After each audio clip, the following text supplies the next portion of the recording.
5 নং ওয়ার্ডের খামারহরিপুর গ্রামের ছেলেদের উদ্যোগে একটি খেলা অনুষ্ঠিত হচ্ছে। এই খেলায় প্রধান অতিথি হিসেবে উপস্থিত আছে বাংলাদেশ জাতীয়তাবাদী দল বিএনপি 14 নং দুর্গাপুর ইউনিয়নের ভারপ্রাপ্ত চেয়ারম্যান মোহাম্মদ শহীদুল ইসলাম মন্ডল চাচা। উক্ত খেলায় উপস্থিত আছেন বাংলাদেশ জাতীয়তাবাদী দল মিঠাপুকুর উপজেলার 14 নং দুর্গাপুর ইউনিয়ন বিএনপির সাধারণ সম্পাদক মোহাম্মদ সামিউল ইসলাম সুমন চৌধুরী ভাই।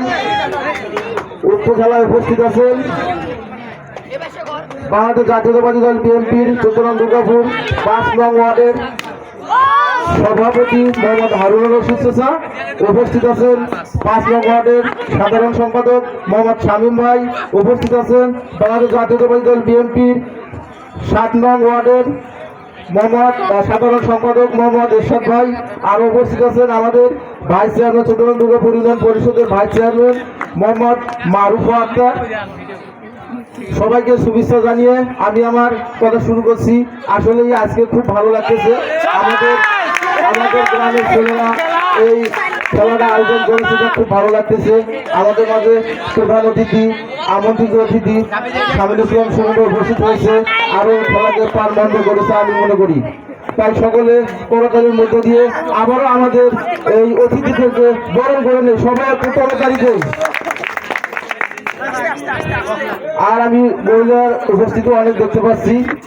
আমি একটি কথা বলতে চাই, আপনারা মাদক ছাড়েন, খেলার মধ্যে থাকেন।